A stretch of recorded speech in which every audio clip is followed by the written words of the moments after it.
So I thought I would talk briefly about what powers the whole shop here and kind of do a short series on the equipment in the shop. And the best place to start is really with the diesel generator. Duke Energy quoted me $10,000 to run three-phase to the shop, so that wasn't going to happen. The generator is a Buda-Lanova diesel, 5.2 liters in displacement, and it's three-phase, 1200 RPM synchronous speed on the alternator.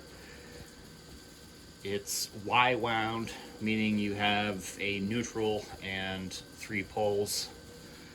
So if I'm making 240 or 220 single phase, I can go from one of the poles to neutral and get approximately 130 volts. I don't like doing that because it unevenly loads the stator, and lots of neutral current is not necessarily a good thing. The pump, the injection pump, is a Bosch, American Bosch style AP pump. It's externally regulated with a Pierce governor. The governor is very accurate. It varies no more than 15 RPM either way when it's at load on speed. The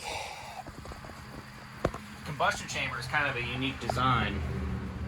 The injectors are on the hot side of the head, we'll call it, because this is where the exhaust manifold is.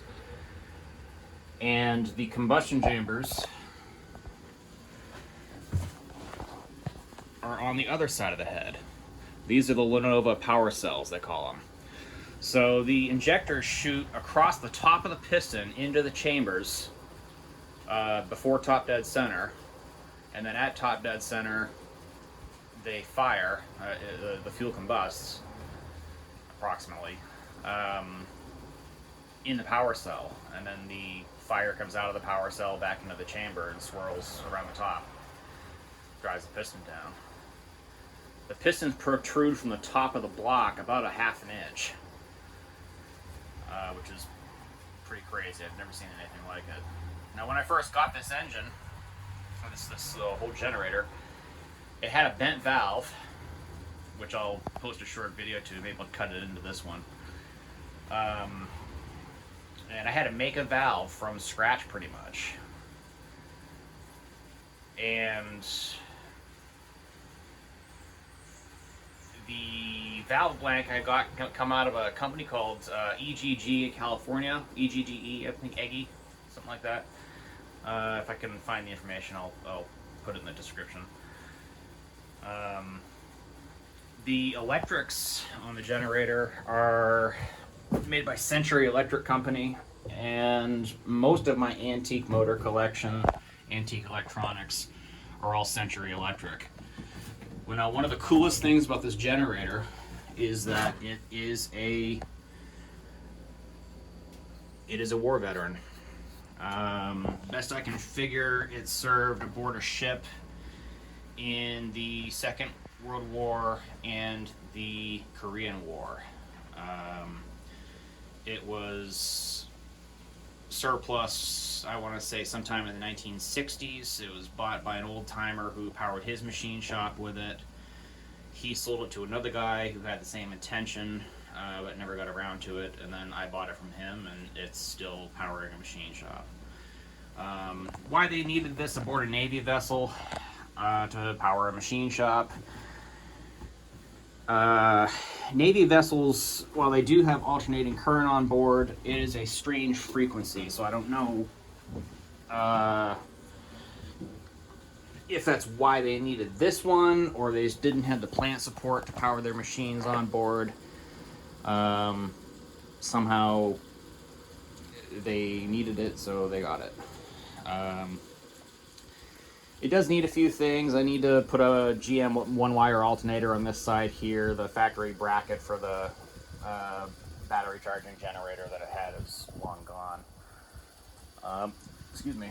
It needs a radiator. see by the outstanding condition of this one. It holds water, but it does leak. But it runs like a top, and really, you know, I have no complaints about it. It's fairly fuel efficient. At load, it burns maybe a gallon an hour, and the hotter it is out, the more efficient it is. You know, so on a 100-degree day, it'll burn less fuel. But I have a few videos of startup and run up to speed and whatnot. I'll cut those in. And we'll see you on the flip side. Thanks for tuning in.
I figure we'll do a lukewarm start on it.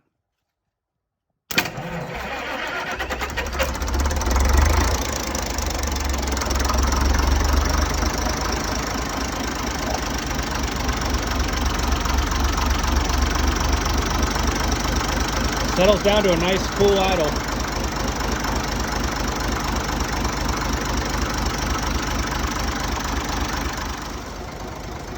So I'm going to run it up to speed.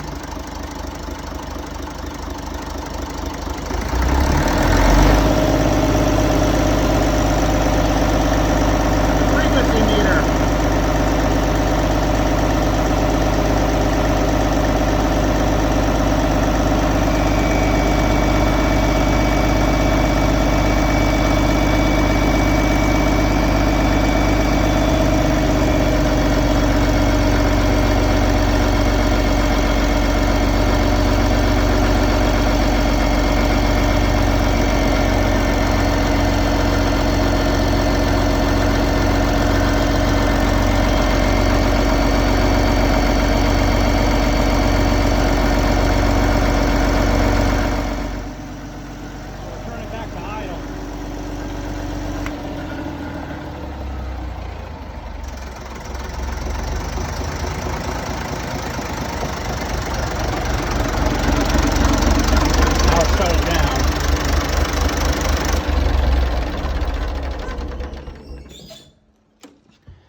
So that's it, it's all back together. It needs a trailer to keep it out of the weather.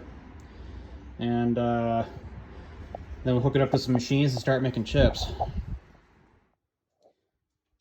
Upon review, I may not have explained myself with this frequency meter all that well. You don't set an alternator, an AC generator alternator, by the voltage that it produces. You set it by the cycles per second. Which is why this has a frequency meter and not a voltmeter. The voltage itself is set with this rheostat on the exciter. So turn it up, more voltage, turn it down, less voltage. The exciter makes direct current, which it puts onto the slip ring brushes here. And the slip rings are attached to the rotor, and the rotor creates a revolving magnetic field in the stator, and your three-phase AC comes off the stator. This is called a synchronous alternator.